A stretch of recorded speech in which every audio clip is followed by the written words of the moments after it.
নবী সাল্লাল্লাহু আলাইহি ওয়াসাল্লাম তার অনুসারীদের মধ্যে খুব নরম ছিলেন। তিনি তার অনুসারীদের প্রতি খুবই নরম, কোমল, সফট হার্টেড একজন মানুষ ছিলেন। কারো সমালোচনা সরাসরি করতেন না, কাউকে অপদস্থ করতেন না, কাউকে বেইজ্জত করতেন না, কাউকে কারো সামনে ক্রিটিসাইজও করতেন না। তো তিনি এত রউফ এবং নরম ছিলেন যাতে মানুষ ভালোবেসে তার কাছে আসতো। কিন্তু এখন দেখা যায় প্রত্যেকটা অঙ্গনে আমরা যারা নেতৃত্ব দিচ্ছি আমাদের থেকে মানুষ দূরে চলে যাচ্ছে। অন্যতম একটা কারণ হচ্ছে কঠোরতা, আর আরও কারণ আছে, তবে এটাও একটা কারণ।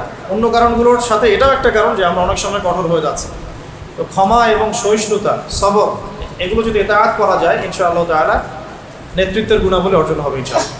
আল্লাহ পাক আমাদেরকে তৌফিক দান করুন, আমিন। তবে বলে দিই, সব জায়গায় নবী সাল্লাল্লাহু আলাইহি ওয়াসাল্লাম সব কিছু করেন নাই।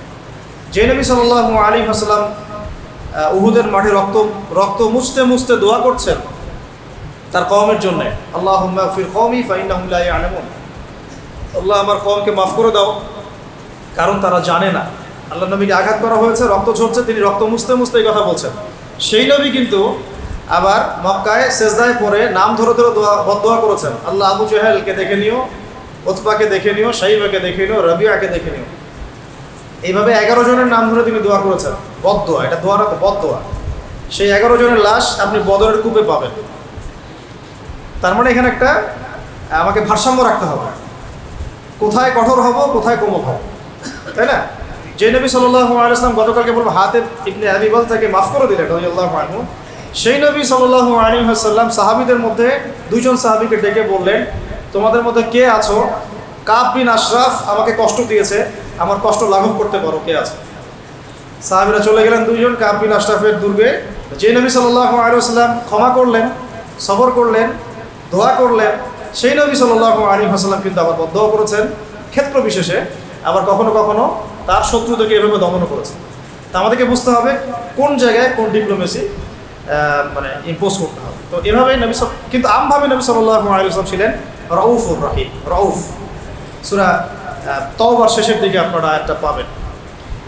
তো এটা একটা পয়েন্ট ছিল। আর আমভাবে নবী সাল্লাল্লাহু আলাইহি ওয়াসাল্লামকে মানুষ আপন মনে করত, তার কাছে মানুষ নিজের সমস্যা শেয়ার করত, সবাই তাকে আপন করে পেতে চাইতো, তাকে দেখতে মানুষ ছুটে আসতো, তার দরবারে পড়ে থাকতে মানুষ কমফোর্ট ফিল করতো, তাকে আপন মনে হতো, তাকে নিজেদের সব সমস্যা শেয়ার করা যেত। তিনি এমন একজন মানুষ ছিলেন।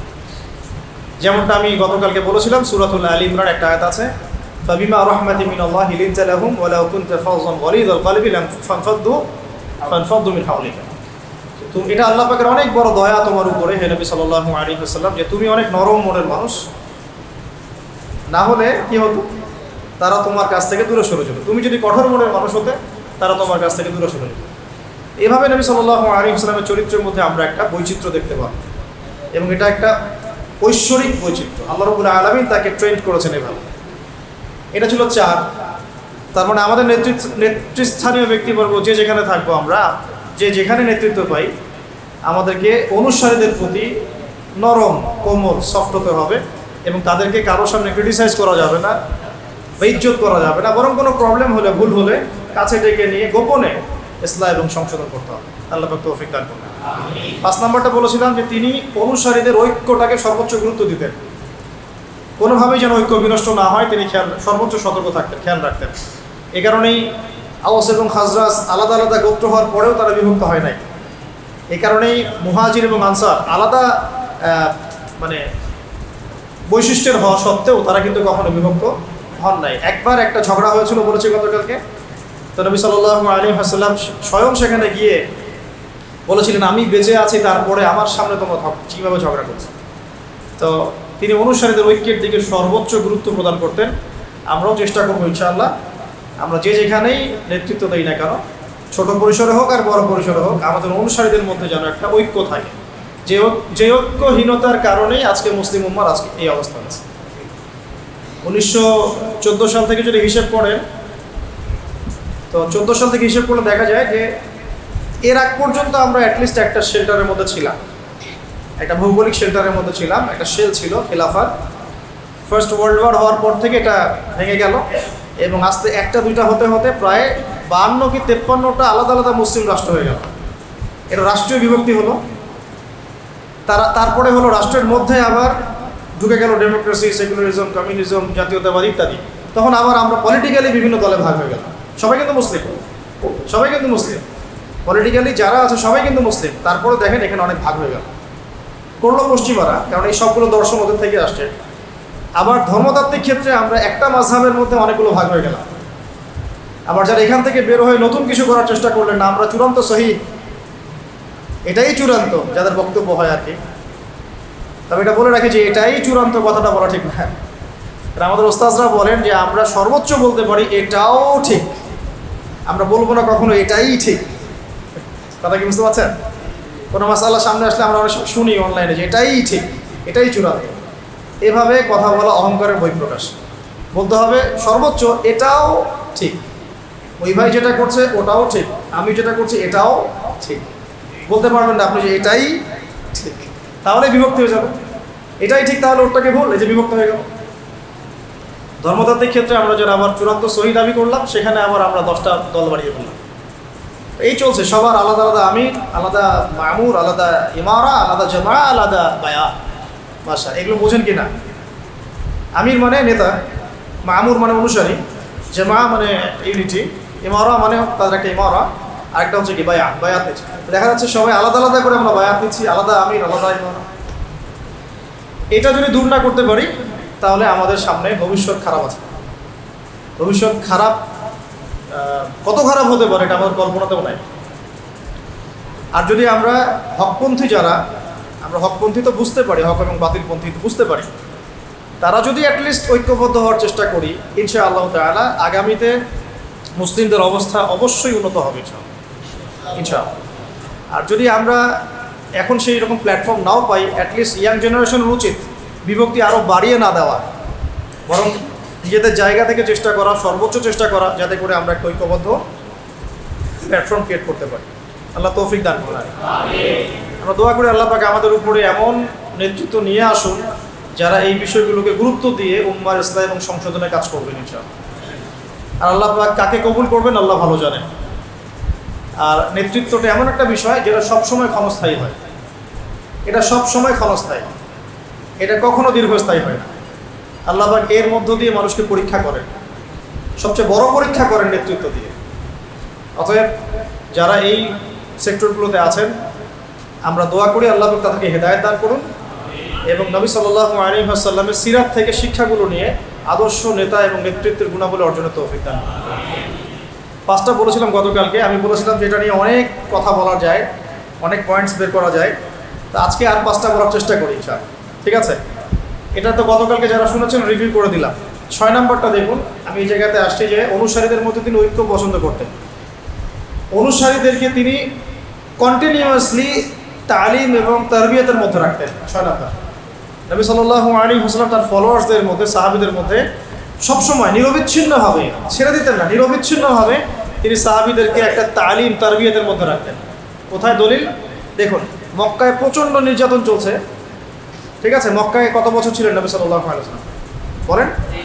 13 বছর। কত বছর? 13 বছর। মদিনায় 10 বছর, ইন টোটাল 23 বছর। তো মক্কার 13 বছর ছিল প্রচণ্ড রকম নির্যাতনের সময়, এই তো? এমন কোনো নির্যাতন নাই যেটা করা হয় নাই। কিন্তু এরকম সংকটময় অবস্থাতেও নবী সাল্লাল্লাহু আলাইহি ওয়াসাল্লাম সাহাবীদের তালিম তারবিয়াতটা বন্ধ করে দেন নাই। তিনি প্রতিদিন সাহাবীদেরকে নিয়ে বসতেন দারুল আরকামে। আমাদের মতো বছরে একটা মাহফিল না, মাসে একটা হালাকা না, প্রতিদিন কন্টিনিউয়াসলি। কোনো দিন তো 2-3 বেলাও বসা হয়, যখনই ওহী আসছে তখনই বসা হয়। আর সাহাবীরা ওখানেই পড়ে থাকতেন, দারুল আরকাম রাদিয়াল্লাহু আনহুর বাসা। হয়তো যারা হজ করে আসছেন তারা আবার দেখেছেন, হয়তো দারুল আরকাম দেখেছেন। দারুল আরকামে নবী সাল্লাল্লাহু আলাইহি ওয়াসাল্লাম সাহাবীদেরকে নিয়ে বসতেন এবং কন্টিনিউয়াসলি দিনই তালিম, প্রশিক্ষণ, তারবিয়াত এগুলো দিতেন। তো এই জিনিসটা কিন্তু স্কুলওয়ালারা নিয়েছে, কলেজওয়ালারা নিয়েছে, ইউনিভার্সিটিওয়ালারা নিয়েছে। এই সিস্টেমটা থেকেই কিন্তু মাদ্রাসা ফর্ম করা হয়েছে, ঠিক আছে? কিন্তু আম জনগণ যারা, আমরা সাধারণ জনগণ, তারা কিন্তু কন্টিনিউয়াসলি তারবিয়াত পাচ্ছি না। এই জন্যে যেটা সবচেয়ে ভালো কাজ যেটা করেছে তাবলিগ জামাত, সেটা হলো এই তারবিয়াত। প্রত্যেক নামাজের বা প্রায় নামাজের পরে তালিম, এটা অনেক বড় খেদমত। এটাতে হয়েছে কি, যে আম জনসাধারণের মধ্যে একটা এই তারবিয়াত হয়েছে। প্রত্যেক নামাজের পরে বয়ান, হাদিস থেকে কথা, এটা তারবিয়াত। অনেকে তো বোঝে না, না বুঝেই সমালোচনা করে, কিন্তু প্রত্যেকটা ঘরানার মধ্যে এমন কিছু হিকমা প্রজ্ঞা আছে যেটা আমাদের বুঝের বাইরে। এগুলো যারা প্রণয়ন করেছেন এমনি এমনি করেন নাই, অনেক মোরাকাবা করে করে করে এগুলো প্রতিষ্ঠা করা হয়েছে। আপনি বুঝতে পারছেন? হয়তো অনেকে বুঝতে পারেন না, এটা নববী সুন্নাহ। নবী সাল্লাল্লাহু আলাইহি ওয়াসাল্লাম সাহাবীদেরকে কন্টিনিউয়াসলি তারবিয়ত দিতেন। একটা আয়াত নাজিল হতো, সাহাবীরা ওই আয়াতের উপর আমল না করে পরের আয়াত নিতেন না। ধরেন একটা আয়াত নাজিল হয়েছে, ধরেন যে নামাজ সম্পর্কে বা ইত্যাদি, তো ওই আয়াতের উপরে সাহাবীরা আমল করে প্রতিষ্ঠিত না হওয়া পর্যন্ত নতুন দার্স নিতেন না, মানে নতুন দার্স পড়া নিতেন না। ওমর রাদিয়াল্লাহু আনহু বলছেন, সূরা বাকারা আয়ত্ত করতে আমার লেগেছে 12 বছর। কত বছর? তা আমরা তো 3 বছর 4 বছরে হাফেজই হয়ে যাচ্ছি। এটা ঠিক আছে, হাফেজ তো হবে 3-4 বছর মাশাআল্লাহ, কিন্তু এরপরে পড়া ছেড়ে দেওয়া যাবে না। ওটার অর্থ বুঝতে হবে, গভীরে যেতে হবে। ওমর রাদিয়াল্লাহু আনহু তো অর্থ অবশ্যই বুঝতেন, আরবি বুঝতেন, এই জন্যে আয়াত 10টা-20টা করে শিখতেন, আমল করতেন, আবার নতুন আয়াত পেতেন। এইভাবে তিনি 12 বছরে সূরা বাকারা হিফজ করেছেন। সুবহানাল্লাহ। আমরা আমাদের অনুসারীদের মধ্যে ধারাবাহিকভাবে তারবিয়তের ব্যবস্থা করতে চাই। এই জন্য দেখবেন তালিম উদ্দিন চালু করা হয়েছে মার্কাজুদ দাওয়া থেকে, তারপরে আপনার দিনিয়াত চালু করা হয়েছে উস্তাদের পক্ষ থেকে, একইভাবে মসজিদ ভিত্তিক তালিম চালু করা হয়েছে। হ্যাঁ, ফাজালে আমল থেকে পড়া হয়, মুনতাকাব হাদিস থেকে পড়া হয়। আরও আপনারা যদি আরও ভালো বই সাজেস্ট করতে পারেন সেটা থেকে পড়েন, সমস্যা তো কিছু নেই। রিয়াদুস সালিহিন থেকে পড়েন, মিশকাত থেকে পড়েন। যদি কেউ বুখারীর দার্স দিতে পারেন, তিনি বুখারীর দার্স দিবে, সমস্যা কি? এই দার্স কি সবাই দিতে পারবে? পারবে না। এই জন্য আমভাবে কিছু বই ফিক্স করা হয়েছে যেটাতে সবাই বুঝতে পারে। তো আমাদের দরকার কন্টিনিউয়াসলি তালিম তারবিয়াত, এটা হলো 6 নম্বর। ঠিক একই বিষয়টা নবী সাল্লাল্লাহু আলাইহি ওয়াসাল্লাম মদিনাতেও করেছেন। মদিনায় গিয়ে প্রথম কোন কাজটা করা হয়েছে? মসজিদে নববী নির্মাণ করা। কেন? নামাজের পরে সবাই আমরা বসবো, দিনের মোজাকারা হবে, কথাবার্তা হবে, তাবলীগ হবে, এবং এই মসজিদটা একটা মার্কাজ হিসেবে কাজ করবে। তাই না, হয়েছে না? যেই ফাংশন দারুল আরকামের ছিল মক্কায়, সেম ফাংশন কিন্তু মদিনা মুনাওয়ারায় এই মসজিদ নববীর। আর মসজিদ নববী নির্মাণের আগে আরও একটা মসজিদ নির্মাণ করা হয়েছে, সেটার নাম মসজিদে কুবা। মসজিদে ওই যে ওযু অবস্থায় পায়ে হেঁটে গিয়ে ওখানে 2 রাকাত নামাজ পড়লে কি হয়? একটা ওমরান নাকি হয়। শুধু কি সকালে না সবসময়? সবসময়। আর শনিবারে এটা সুন্নাহ। শনিবারে নবী সাল্লাল্লাহু আলাইহি ওয়াসাল্লাম ফজরের নামাজের পরে তিনি তো জিকির আজকার করতেন, তাসবিহ তাহলিল করতেন, ইশরাক করে হেঁটে হেঁটে চলে যেতেন কুবায়, সেখানে গিয়ে 2 রাকাত নামাজ পড়তেন।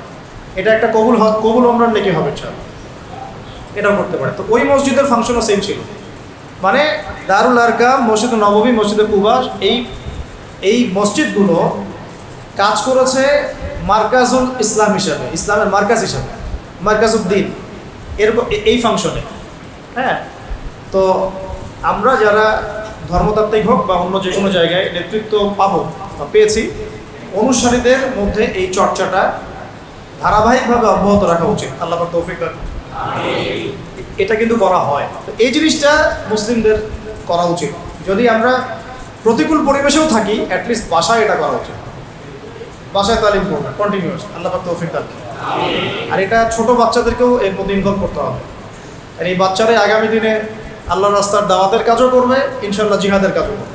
মক্কা মদিনা উভয় জীবন মিলে নবী সাল্লাল্লাহু আলাইহি ওয়াসাল্লামের মতো সবরকারী কোনো ব্যক্তি এই মহাবিশ্বে নাই, কোনো ব্যক্তি নাই। এত ধৈর্য, এত সবর আর সবর, মানে আমরা বলতে গেলে মানে আমরা নিজেদের আবেগ নিয়ন্ত্রণ করতে পারবো। একজন ব্যক্তি যার আগেও কোনো গুনাহ নাই, পিছনেও কোনো গুনাহ নাই, শুধুমাত্র উম্মার স্বার্থে তিনি দিন রাত মানুষের দুয়ারে দুয়ারে ইসলামের দাওয়াত দিচ্ছেন, রাতের বেলা নামাজ পড়ছেন, সেই নামাজে পা ফুরিয়ে ফেলছেন, সকালবেলা কাবা ঘরের সামনে গিয়ে নামাজ পড়ছেন, আবু জাহেল আবু লাহাবেরা গিয়ে চাদর দিয়ে, উটের নাড়ি ভুড়ি দিয়ে তাকে পেঁচিয়ে ধরেছে, গলা দিয়ে মনে হয় শ্বাস বের হয়ে যায় অবস্থা। ফাতিমা রাদিয়াল্লাহু আনহা এসে এটা সরালেন। ধৈর্য। তিনি রাস্তা দিয়ে হেঁটে যাচ্ছেন, একজন কাফের তাকে থুতু দেওয়ার চেষ্টা করেছে, বদদোয়া করেন নাকি? ধৈর্য। তায়েফে গিয়েছেন, তায়েফের 3 জন ভাই ছিল, আব্দে ইয়ালাইল একজনের নাম, আব্দে মাসউদ আরেক নাম হচ্ছে হাবিব বিন আমর, 3 জন। এই 3টা বড় বড় গোত্রের লিডার, মানে আমাদের ধরেন বড় বড় 3টা দলের মানে যারা চেয়ারম্যান, এরকম আর ওরা ইসলাম কবুল করলে বাকিরা করবে, এরকম একটা ভাব। তো তায়েফের এই 3 গোত্রের এই সর্দাররা তো ইসলাম কবুল করলোই না, ছোট ছোট ছেলেদেরকে লেলিয়ে দিল, ওই যে পাগল লোকটাকে ঢিল মেরে আসো যাও। শুধু একটা দুটো ঢিল না, বৃষ্টির মতো পাথর পড়তে লাগলো, বৃষ্টির মতো পাথর। সাথে ছিলেন যায়েদ বিন হারেসা রাদিয়াল্লাহু আনহু, নবী সাল্লাল্লাহু আলাইহি ওয়াসাল্লাম পালক পুত্র বলা হতো যায়েদ বিন হারেসা রাদিয়াল্লাহু আনহু। বলে রাখি, এটা কুইজ রাখতে পারেন, কোরআনে একমাত্র সাহাবী যার নাম এসেছে তার নাম যায়েদ বিন হারেসা। সুবহানাল্লাহ। কোরআনে মাত্র একজন সাহাবীর নাম আছে, 25 জন নবীর নাম আছে, একজন সাহাবীর নাম আছে, তার নাম যায়েদ বিন হারেসা। কোন সূরায় আছে এটা বলে দিব না, খুঁজে বের করুন। তিনি নবী সাল্লাল্লাহু আলাইহি ওয়াসাল্লামের সামনে এরকম করে দাঁড়িয়ে আছেন যে পাথরগুলো লাগলে আমার গায়ে লাগুক। তারপরেও নবী সাল্লাল্লাহু আলাইহি ওয়াসাল্লামের মাথা মোবারক, তারপরে যে থুতনি, হাঁটু, এগুলোতে পাথর লেগেছে, এবং জুতা, যে জুতাটা তিনি পরেছিলেন এটা রক্ত দিয়ে জমে গেছে, রক্ত দিয়ে পায়ে জমে গেছে। তবুও তিনি বদদোয়া করেন নাই। তায়েফ থেকে আসার পথে আঙ্গুর বাগানে বসেছিলেন। আঙ্গুর বাগানে বসা অবস্থায় মালাকুল জিবাল এসেছে, পাহাড় পর্বত নিয়ন্ত্রণকারী ফেরেশতা, সাথে জিবরাইল আলাইহিস সালাম। তারা এসে বলছেন, ইয়া রাসূলুল্লাহ, আপনার সাথে যে আচরণ করা হয়েছে আমরা দেখেছি, আল্লাহ দেখেছেন। আপনি যদি দোয়া করেন বা আপনি যদি চান, আমরা 2 পাহাড়ের মাঝখানে এদেরকে ফেলে পিষে দেবেন। নবী সাল্লাল্লাহু আলাইহি ওয়াসাল্লাম বলছেন, শোনেন কি বলছেন। তিনি বলছেন, বাল আরজু, বরং আমি এটা চাই, আইয়ুখরিজাল্লাহু মিন আসলাবিহিম কওমুন, আল্লাহ পাক তাদের ঔরস থেকে এমন একটা সম্প্রদায় যেন বের করেন, আল্লাযীনা ইয়াবুদুনাল্লাহ ওয়া লা ইউশরিকুনা বিহি শাইআ, যারা আল্লাহর ইবাদত করবে তার সাথে কাউকে শরীক করবে। এটা আমাদের নবীর চরিত্র, তার ক্যারেক্টার, তার সবর। আমি কিন্তু বলে দিয়েছি, তিনি যে নবী এরকম সবর করেছেন, সেই নবী কাব বিন আশরাফকে হত্যার জন্য লোক পাঠিয়েছেন। সেই নবী বদরে অস্ত্র ধরেছেন, উহুদে অস্ত্র ধরেছেন। বুঝতে হবে কখন কি, কারণ এটা তিনি উম্মার জন্য করছেন, উম্মার স্বার্থে, দিনের স্বার্থে। ব্যক্তিগত আক্রোশের কোনো প্রতিশোধ তিনি নেন নাই। একজন সাহাবীর নাম বলি, আবু হুরায়রা রাদিয়াল্লাহু আনহু, নাম শুনেছেন? আবু হুরায়রা রাদিয়াল্লাহু আনহু কোন গোত্রের আপনারা জানেন? এই তায়েফের সেই যে গোত্রটা ছিল তার পরবর্তী জেনারেশন হচ্ছে আবু হুরায়রা রাদিয়াল্লাহু আনহু। সেদিন যদি বদদোয়া করা হতো, হয়তো আজকে আপনি আবু হুরায়রা রাদিয়াল্লাহু আনহুকে পেতেন না। সুবহানাল্লাহ। সবর, সবর কি? নিজের চাচারা সারাদিন গালিগালাজ করে, খুব কষ্ট না? যে স্ত্রী, সন্তান, আশপাশের মানুষ যদি বিপথে চলে যায়, আপনাকে সাপোর্ট না করে, কষ্ট না এটা? এর চেয়ে বড় কষ্ট আর কি হতে পারে? চাচারা সারাদিন গালিগালাজ করে, মানুষ তাকে সারাদিন গালি দেয়, কেউ বলে মজনুন, পাগল, এই যে পাগল যাচ্ছে, আপনি মনে করেন রাস্তায় যাচ্ছেন, কেউ 4-5 থেকে লোকজন বলছে এই যে পাগল যায়, কেমন লাগবে আপনার সাথে? যাচ্ছেন আপনি, কেউ বলছে এই যে মজনুন, এই যে সাহের, জাদুকর যাচ্ছে, এই যে কাযযাব, মহামিথ্যাবাদী যাচ্ছে, এই ফারেকুল জামাত বিভক্তকারী যাচ্ছে, এরকম প্রায় 15-16টা গালি তাকে খেতে হয়েছে। সবর করেছেন, ধৈর্য ধরেছেন, সবর। সাহাবীদেরকে অত্যাচার করা হচ্ছে তার সামনেই। অনেক সময় নিজে সবর করা যায় কিন্তু অন্যের কষ্ট দেখা যায় না। সাহাবীদেরকে তার সামনে মারা হচ্ছে, কাউকে ঝুলিয়ে, কাউকে ওই বালুর মধ্যে শুইয়ে, কাউকে পাথর চাপা দিয়ে, কত কি। সুমাইয়া রাদিয়াল্লাহু আনহাকে বর্ষা নিক্ষেপ করে হত্যা করা হলো, বেলাল ইবনে রাবাহকে মরুভূমিতে শুইয়ে নির্যাতন করা হচ্ছে, সুহাইব রুমিকে এমন আঘাত করা হচ্ছে চোখ নষ্ট হয়ে গেছে একটা। তারপরে উসমান বিন আফফানকে নিচে চাটাই দিয়ে ধোঁয়া দেওয়া হয়েছে, আবু বকর রাদিয়াল্লাহু আনহুকে পর্যন্ত জুতা দিয়ে আঘাত করা হয়েছে। কয়জন সাহাবী বাঁচছিলেন? কিছু কিছু সাহাবীকে আঘাত করার সাহস হতো না, তাদেরকে আঘাত করতো না তারা, যেমন হামজা রাদিয়াল্লাহু আনহু, ওমর ইবনুল খাত্তাব রাদিয়াল্লাহু আনহু। আঘাত করলে তো খবর আছে, 10 জন মিলাতে পারবে না তার সাথে। বাকি দুর্বলদের উপর অমানবিক নির্যাতন চলতো। নবী সাল্লাল্লাহু আলাইহি ওয়াসাল্লাম বলতেন, ইসবিরু, তোমরা সবর করো, ফাইন্না মাউইদাকুমুল জান্নাহ, তোমাদের জন্য অপেক্ষা করছে জান্নাত। নেতৃত্বের গুণাবলী, ধৈর্য, প্রচণ্ড ধৈর্য, এবং অনুসারীদেরকেও ধৈর্যশীল হতে হবে। আল্লাহ পাক তৌফিক দান করুন। আমরা কিন্তু অনুসারী হিসেবে ধৈর্যশীল না, জানেন? খুব অস্থির, মানে 1 মাসে কেন হচ্ছে না, 3 মাসে কেন হচ্ছে না, এত হচ্ছে, এত আন্দোলন হলো, এত কিছু হলো, কেন পরিবর্তন আসছে না? আমরা খুব অস্থির। আমাদের নবীজির 23 বছর লেগেছে, 23 বছর। নূহ আলাইহিস সালাম দাওয়াত দিয়েছেন 950 বছর, 950 বছর। আগেকার বনু ইসরাইলদের যে কওম, তারা এক একজন হায়াত পেয়েছে 500 বছর, 1000 বছর, 2000 বছর, 1500 বছর। আমরা অনেক অস্থির, আমাদের সবর কম। আল্লাহ পাক আমাদেরকে সবর দান করুন। সবরের অনেক দৃষ্টান্ত আছে। তায়েফের, উহুদের তো জিতে যাচ্ছিলাম, নবী সাল্লাল্লাহু আলাইহি ওয়াসাল্লাম বলেছিলেন জাবালে রুমা থেকে তোমরা নামবে না নিচের দিকে, মনে আছে?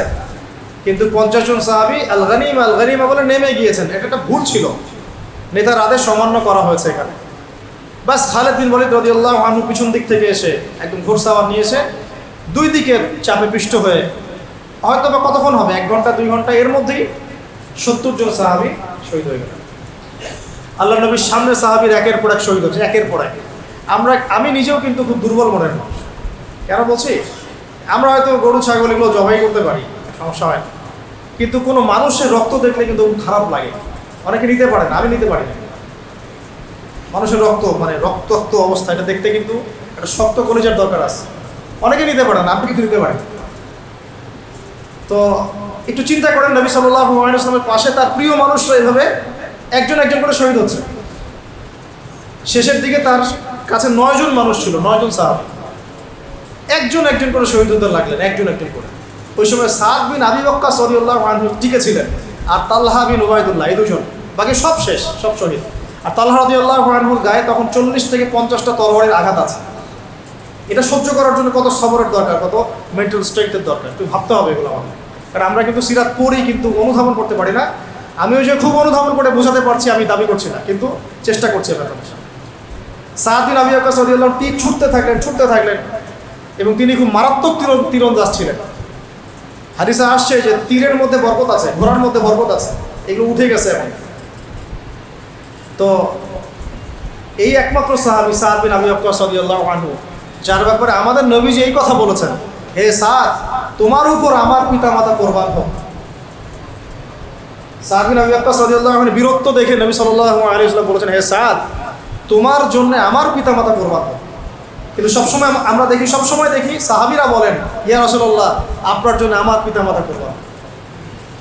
তালহা রাদিয়াল্লাহু আনহু ওই অবস্থাতে আল্লাহর নবীকে ঘাড়ে নিয়ে উহুদ পাহাড়ের উপরে উঠেছেন, একটা সেফ জোনে নিয়ে গেছেন। সাহাবীরা আস্তে আস্তে উপরে উঠেছেন। সবর দেখেন, ধৈর্য, কত ধৈর্য ধরতে পারে একটা মানুষ। তাকে শুধু 14-15টা গালি দেওয়া হয়েছে তাই নয়, তাকে প্রায় 15 বার হত্যাও করার চেষ্টা করা হয়েছে। সবর দেখেন, ইস্তেকামা, সবর। তিনি শুয়ে আছেন একটা যুদ্ধে, রেস্ট নিচ্ছেন, তাঁবুর কাছাকাছি একটা মুশরিক চলে আসছে। তখন তরবারিটা ঝুলানো ছিল গাছের উপর। ওই তরবারিটা নিয়েই সেই মুশরিক এটা খুলে আল্লাহ নবী সাল্লাল্লাহু আলাইহি ওয়াসাল্লাম তাক করে ধরে ফেলছে। ওই সময় তিনি ঘুম থেকে উঠে গেছেন। তখন নবী সাল্লাল্লাহু আলাইহি ওয়াসাল্লাম বলেছে, এবার আপনাকে কে বাঁচাবে? ঘুম থেকে চোখ খুলে উঠেই বলছেন, আল্লাহ বাঁচান, আল্লাহ বাঁচান। বলার সাথে সাথেই হাত থেকে তরবারি পড়ে গেছে এই বেচারা। আল্লাহ নবী এবার তরবারি উঠায় ওকে ধরে বলছেন, তোমাকে এবার কে বাঁচাবে? সবর, ইস্তেকামা। সিরাত পড়তে থাকেন, আমি বলে শেষ করতে পারবো, 24টা ক্লাস লাগবে ইনশাআল্লাহ। অনেক ঘটনা, সবরের অনেক ঘটনা। এই যে বখিরা খনন, আপনার এই খন্দকের যুদ্ধের আগে 4টাখানি কথা, প্রত্যেকের হাতে 10 হাত করে করেছে। বখিরা খনন করতে হবে। নবী সাল্লাল্লাহু আলাইহি ওয়াসাল্লামের পেটে খাবার নাই, পাথর বেঁধেছেন। এটা তো গেল আপনার খন্দকের কথা। এর আগেও মক্কাতে 3টা বছর নবী সাল্লাল্লাহু আলাইহি ওয়াসাল্লাম সাহাবীদের সবাইকে শিয়ারে আবু তালেব নামক জায়গায় বয়কটের জীবনযাপন করতে হয়েছে। Boycott, sanction, boycott. মক্কার কেউ কথা বলবে না, কেউ লেনদেন করবে না, কেউ বেচাকেনা করবে না, কেউ খাবার দিবে না, কেউ বিয়ে শাদী করবে না, কিছুই করবে না। 3 দিন না, 3 মাস না, 3 বছর তারা এই সমাজটাকে বয়কট অবস্থায় জীবনযাপন করেছে। ওই সময় সিরাতের কিতাবে আসছে অনেক সাহাবী গাছের ছাল পাতা খেয়ে বেঁচেছিলেন। গাছের ছাল পাতা, সবর। নবী সাল্লাল্লাহু আলাইহি ওয়াসাল্লামের এরকম কষ্টের মুহূর্তেও হঠাৎ তার চাচা আবু তালেবের ইন্তেকাল হয়ে গেল। একমাত্র শেল্টার বাকি ছিল মক্কায়, সেটাও নাই শেষ। সবর। ঠিক তার কয়েকদিন পরেই তার প্রেমময় স্ত্রী, যেরকম স্ত্রী ঘরে থাকলে আসলে আর বাইরে 1000টা শত্রু থাকলেও কিছু না, এমন স্ত্রী ছিলেন যে বাইরে 1000 শত্রু থাক, ঘরে যদি একজন খাদিজা থাকে কিচ্ছু লাগে না। এটা পাওয়া এই যুগে খুব ডিফিকাল্ট, সো ভেরি ডিফিকাল্ট। খুশনসিবদের তাকদির এটা জুটবে। আমরা আপনাদেরকে রিকোয়েস্ট করি যে নিজেদের চরিত্রটাকে পবিত্র রাখেন, আল্লাহর কাছে বেশি বেশি দোয়া করতে থাকেন, ইনশাআল্লাহ আল্লাহ চাইলে মিলাই দেবেন। চাচা আবু তালেবের ইন্তেকাল হয়ে গেল, তার মাত্র কয়েকদিন পরেই খাদিজা রাদিয়াল্লাহু আনহা। এই সময় কি অবস্থা? মক্কার লোকজন গালি দিচ্ছে, হত্যার চেষ্টা করছে, বয়কট করছে, হ্যাঁ, শারীরিক নির্যাতন করছে, মানসিক নির্যাতন করছে, ইকোনমিক বয়কট করছে, সাহাবীদেরকে তার সামনে অত্যাচার করছে। তিনি সবরের একটা মূর্ত প্রতীক ছিলেন। মদিনায় গিয়ে তো আমি বললাম, উহুদে, বদরে, খন্দকে, খাইবারে, হুদাইবিয়ায় কত সবর দিয়েই শেষ করা যাবে। এই যে চরম ধৈর্য, পরম ধৈর্য, এই জিনিসটা আমাদের নেতাদের মধ্যে থাকতে হবে, আমাদের মধ্যেও থাকতে হবে। অনুসারী নেতা সবার মধ্যে সবর থাকতে হবে। আল্লাহ পাক তৌফিক দান। কয়টা বললাম? 6টা না 7টা? 7টা।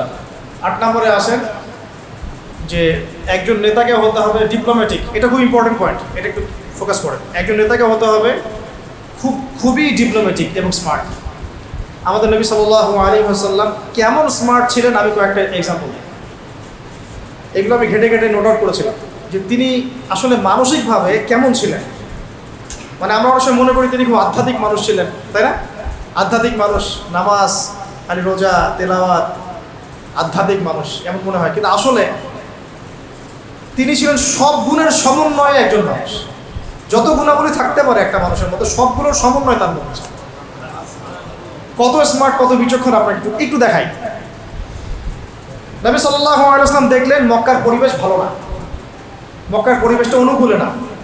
তখন তিনি ইমিডিয়েটলি সাহাবীদেরকে বললেন, তোমরা আবিসিনিয়াতে চলে যাও। কোথায় চলে যাও? আবিসিনিয়া।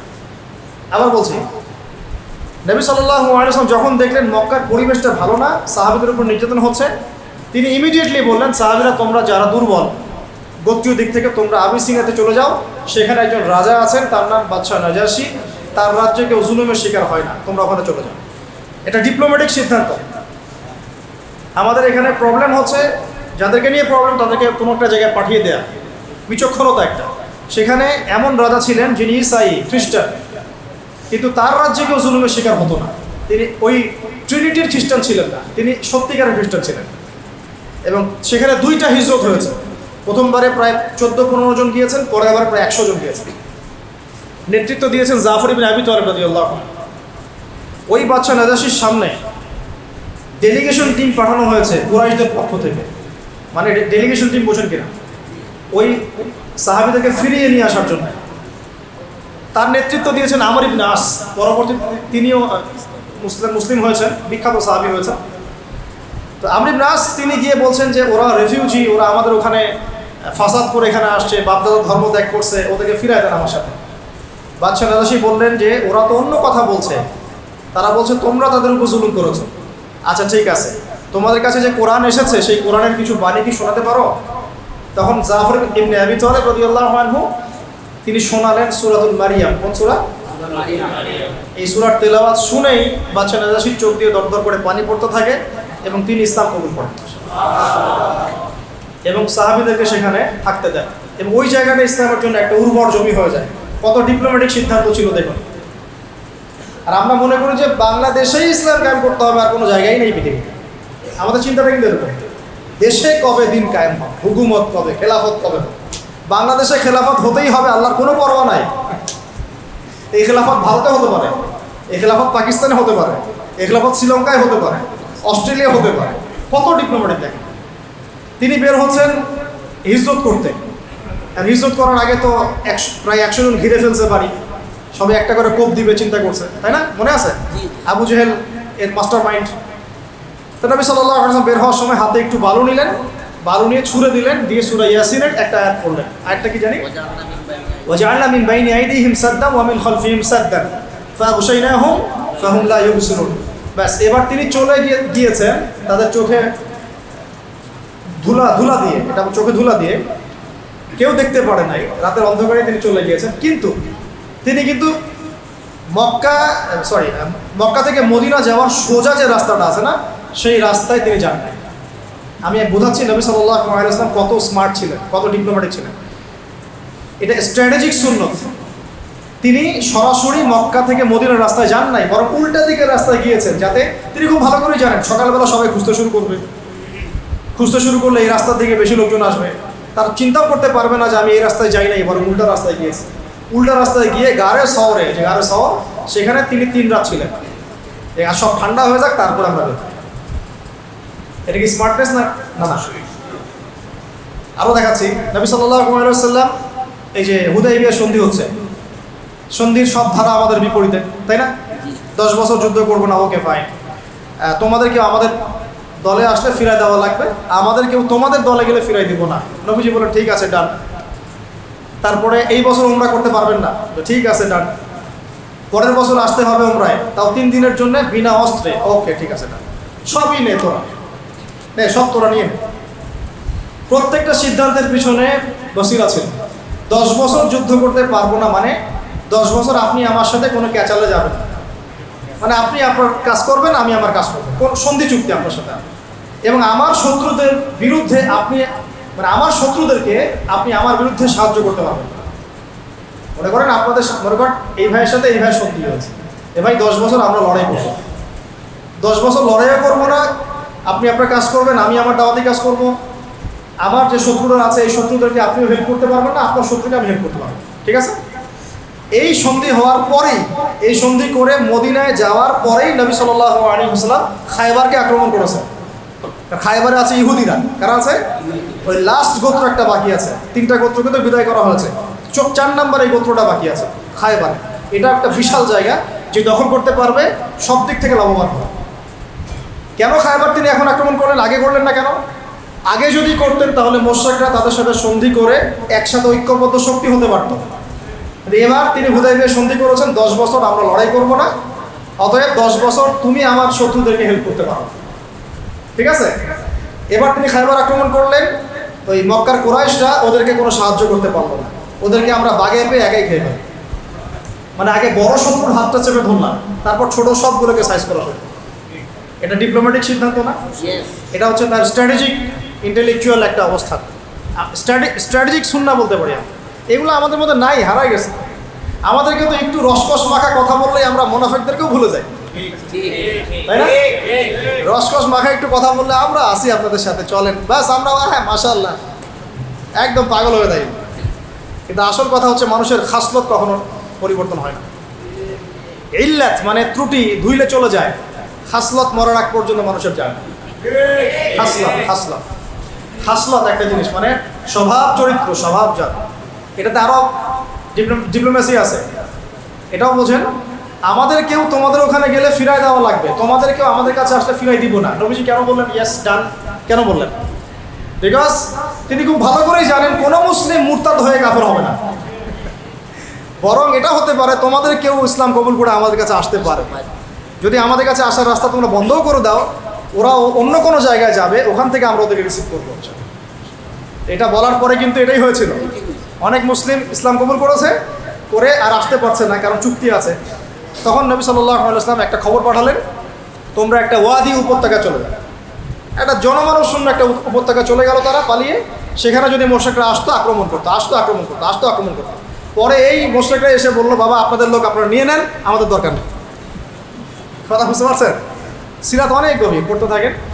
তো নবী সাল্লাল্লাহু আলাইহি ওয়াসাল্লাম স্ট্র্যাটেজিক অনেক সুন্নাহ ছিল, অনেক বিচক্ষণ মানুষ ছিলেন, তিনি জানতেন কখন কোনটা করতে হবে। এবং যখন তিনি সিদ্ধান্ত নিতেন, সিদ্ধান্ত নেওয়া মাত্র আল্লাহর উপর এমন তাওয়াক্কুল করতেন, এটা থেকে টলতেন না কখন। আপনারা উহুদ যুদ্ধের কথা জানেন, উহুদ যুদ্ধের পরামর্শ হচ্ছিল যখন, নবী সাল্লাল্লাহু আলাইহি ওয়াসাল্লামের ইচ্ছা ছিল মদিনায় যুদ্ধ করা, মদিনার ভিতরে যুদ্ধ করা। সাহাবীরা বললেন আমরা বাইরে গিয়ে যুদ্ধ করব। বলা আমার তো যখন পরামর্শ যখন হয়ে গেছে, ওকে ঠিক আছে বাইরে গিয়ে যুদ্ধ করব। নবী সাল্লাল্লাহু আলাইহি ওয়াসাল্লাম বর্ম পরে ফেললেন, বর্ষা বর্ম তরোয়াল সব পরে ফেললেন।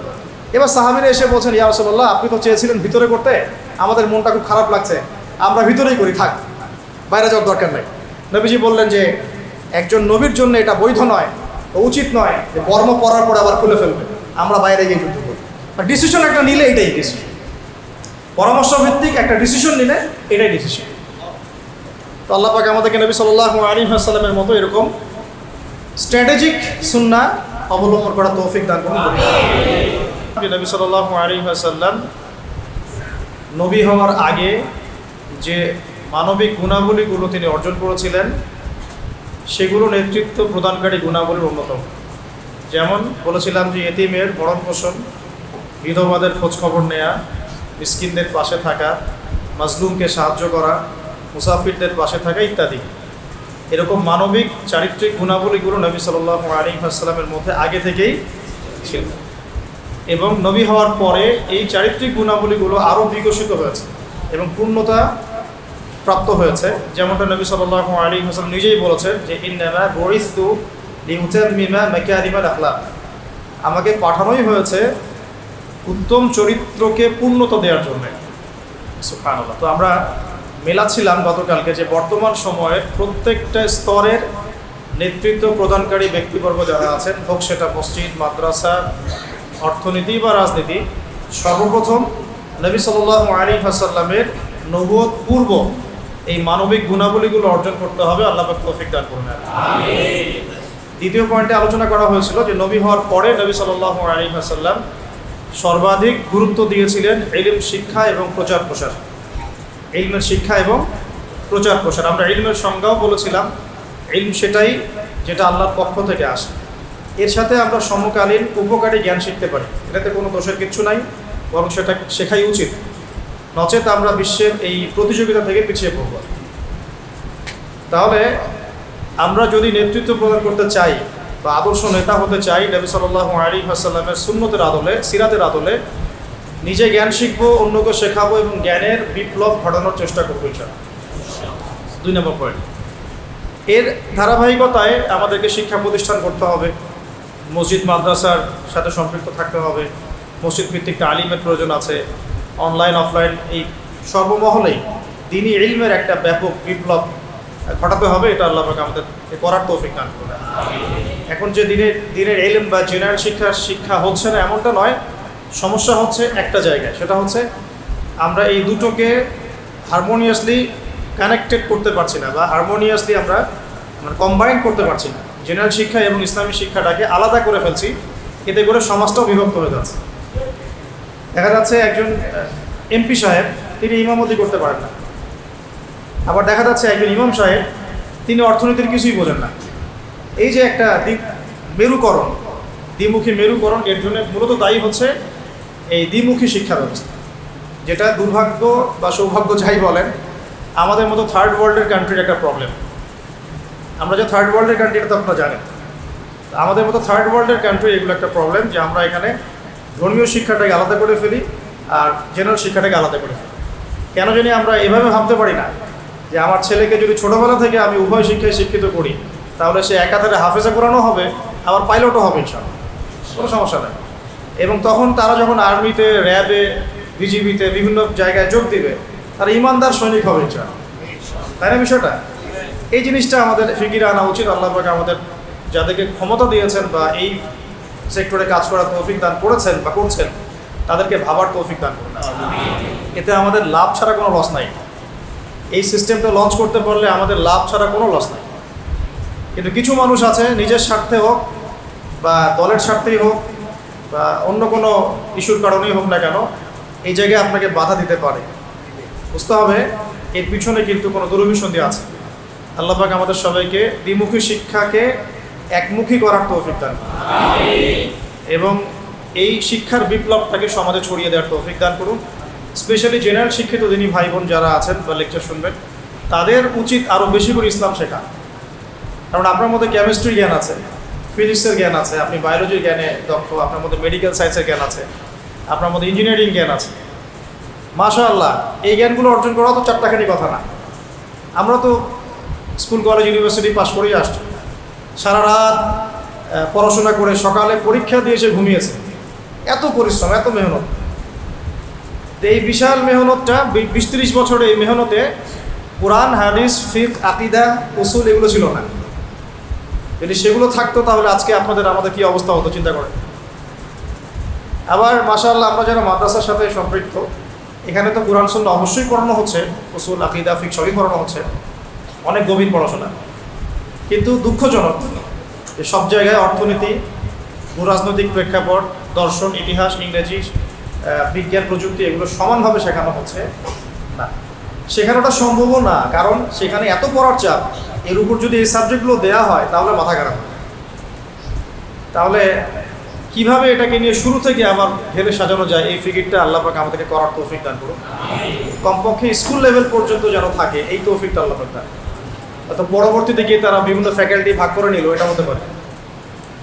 এখন আসি এটা নবী সাল্লাল্লাহু আলাইহি ওয়াসাল্লামের নববী একটা সুন্নাহ ছিল যে তিনি নিজে জ্ঞান চর্চা করেছেন, সাহাবীদের মধ্যে সেই জ্ঞানের বিপ্লব ঘটিয়েছেন।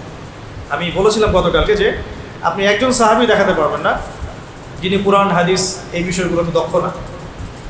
আমরা ভাগ করি যে এখানে রাইসুল মুফাসসিরিন আছেন, মুহাদ্দিস সাহাবী আছে, অনেকভাবে ভাগ করি, কিন্তু বেসিক ফান্ডামেন্টাল ইসলামিক নলেজ কম এমন কোনো সাহাবী আপনি দেখাতে পারবেন না। মাশাআল্লাহ সকলেই দ্বীনি ইলম অর্জনের দিকে সর্বোচ্চ গুরুত্ব দিয়েছেন। আমি আবু সুফিয়ান রাদিয়াল্লাহু আনহুর এক্সাম্পল দিয়েছিলাম। শেষ বয়সে বসে তিনি কান্নাকাটি করতেন আর বলতেন, হ্যাঁ কালামু রব্বি, এটা আমার রবের কালাম। যাই হোক, এটা হলো নেতৃত্বের একটা অন্যতম গুণাবলী। আল্লাহ পাক যাকে নেতৃত্ব দিবেন বা ভবিষ্যতে মুসলিম উম্মার কর্ণধার বানাবেন, তাদের উচিত হবে জ্ঞানের প্রসার ঘটানো, জ্ঞানের একদম বিপ্লব ঘটানো। আর আমি আবার বলছি, এই জ্ঞান মানে শুধু একমুখী জ্ঞান নয়, বরং উভমুখী জ্ঞানটাকে সমন্বয় করা। আল্লাহ পাক তৌফিক দান করুন, আমিন। আর এমন নয় যে এটা কোনো বিশ্বের কোনো জায়গায় হয়নি, এমন নয়।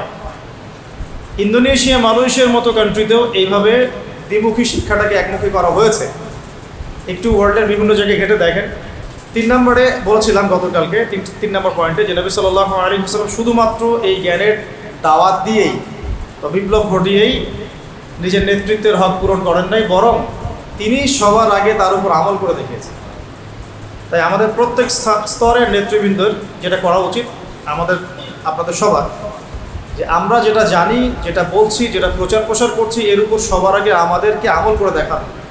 আমি অনেকগুলো এক্সাম্পল দিয়েছিলাম। আল্লাহ নবী সাল্লাল্লাহু আলাইহি ওয়াসাল্লাম ব্যক্তি জীবন থেকে শুরু করে একদম তাসবিহ, তাহলিল, তিলাওয়াত, তাহাজ্জুদ, সালাত, দাওয়াত, অনাড়ম্বর জীবনযাপন, প্রফেটিক লাইফস্টাইল, তারপরে জিহাদ, প্রত্যেকটা জায়গায় তিনি সামন থেকে নেতৃত্ব দিয়েছেন।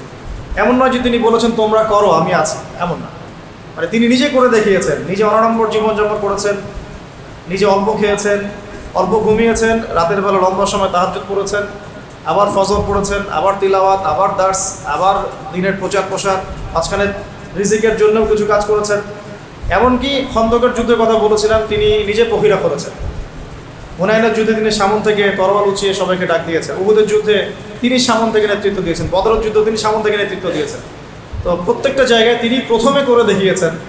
তার মানে নেতৃত্বের গুণাবলী অর্জন করতে হলে সিরাত থেকে আমরা শুধু জানি, প্রচার করবো এমনটা নয়, বরং নিজে আগে আমল করে দেখাবো, দৃষ্টান্ত স্থাপন করবো। আল্লাহ পাক তৌফিক দান করুন। এটাই আমাদের বর্তমান পুরো বিশ্বের যারা মুসলিম জাহানের নেতৃত্ব দিচ্ছেন তাদের মৌলিক সমস্যা। অনেক কিছু বলছেন কিন্তু করে দেখাচ্ছেন না, নিজেকে করে দেখাতে হবে। আল্লাহ পাক তৌফিক দান করুন। এই সমস্যাটা থেকেই গেছে, আমার মধ্যেও আছে, ভালো করে খেয়াল করে দেখেন, আপনাদের মধ্যেও আছে। আমরা অনেক জানি, অনেক বলি, অনেক কিছু প্রচার করি, বাট আমরা আমল করতে পারছি না। আল্লাহ পাক আমাদেরকে তৌফিক এনায়েত করুন আমল করার, আমিন।